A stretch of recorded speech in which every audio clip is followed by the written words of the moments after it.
Olive, those books belong to both of us. We're going to have to take turns with those, Olive.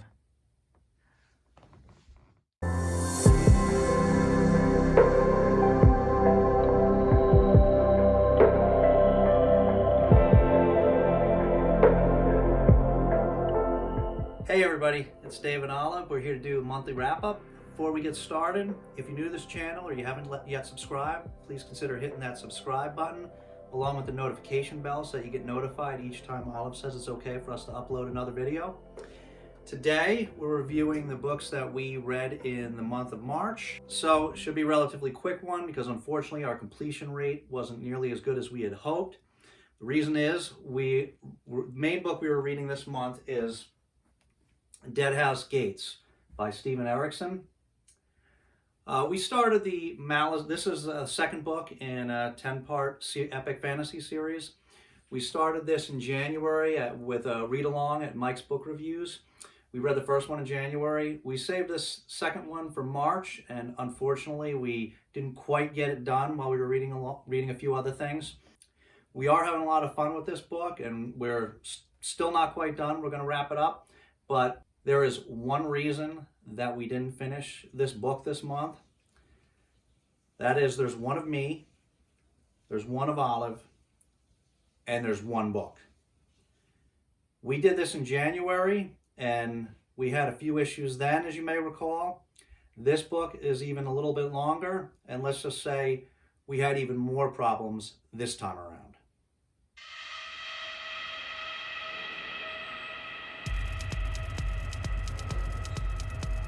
So, you want to read it first?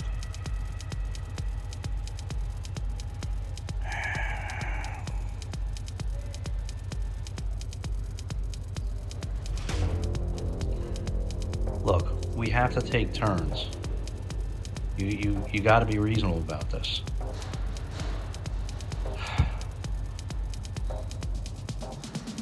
Come on.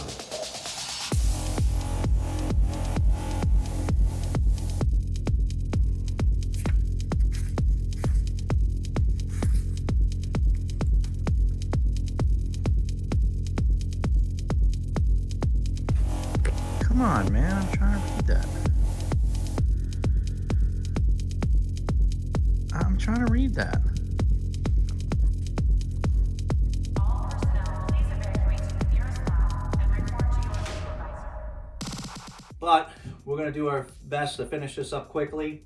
We are having a lot of fun with this one. I won't say too much about it. I'll save it till next month when it's done, but we're definitely going to keep going with this series. Okay, another book we read this month is Night of the Mannequins by Stephen Graham Jones. Stephen Graham Jones has written a lot of books. Probably the most popular is The Only Good Indians. He also recently just published a book, I think it's called My Heart is a Chainsaw. So this is about a group of kids who find a mannequin, and they use this mannequin for a lot of their adventures when they're younger. And as they get a little older, they're still teenagers, but they pull out the mannequin again, basically to pull a prank. And basically, things don't quite work out the way they had thought with this mannequin. And let's just say ends up being a lot of craziness and killing thereafter. And this, I have to say, this obviously I can't give too much away, but this book did not quite go where I was thinking it was going to go. I mean, you'll learn about halfway through what the real story is about, but I was surprised, and it was pretty interesting, and so it was a fun ride. It was, it's not a great piece of literature. It's told in the first person from the perspective of a teenager, so it's not great prose or anything. But it was a fun little ride, and for what it was pretty good. So I would probably give this a 4 out of 5 stars. I would definitely recommend reading this. It's quick and it's fun. Okay, the next book we read in the month of March is The Girl in the Video by Michael David Wilson. We read this book. This was, I'd mentioned this in our recent horror novella book haul. This was a recommendation from Jason over at Jason's Weird Reads. This was also a fun one. This was about a teacher, a married teacher who receives a video anonymously. And the video is from a woman, and it's very strange and it's somewhat alluring, but it's, also a little creepy. And he puts it out of his mind for a little while, and then after some time, he gets another one of these videos. And it kind of takes it to the next level.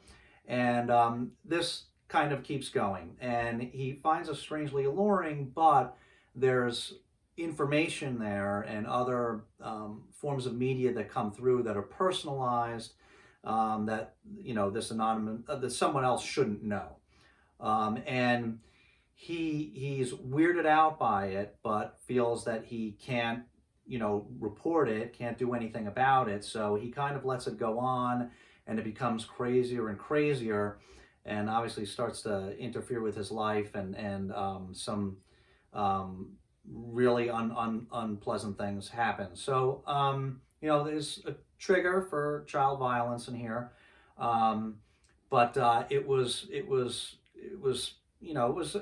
it packed a bit of a punch, and and the ending was pretty crazy. So I would definitely recommend this one. I would probably also give this one a 4 out of 5 stars.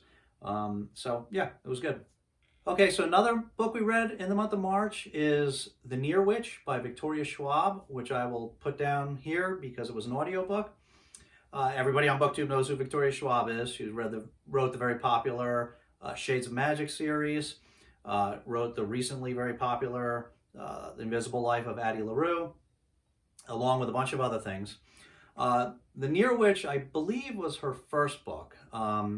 And what this story is about is it's about a girl that lives in this village, the village of Near. And it's that the whole world is centered around just this village with a clearly defined boundary. And then there's the moors, outside of the village boundaries.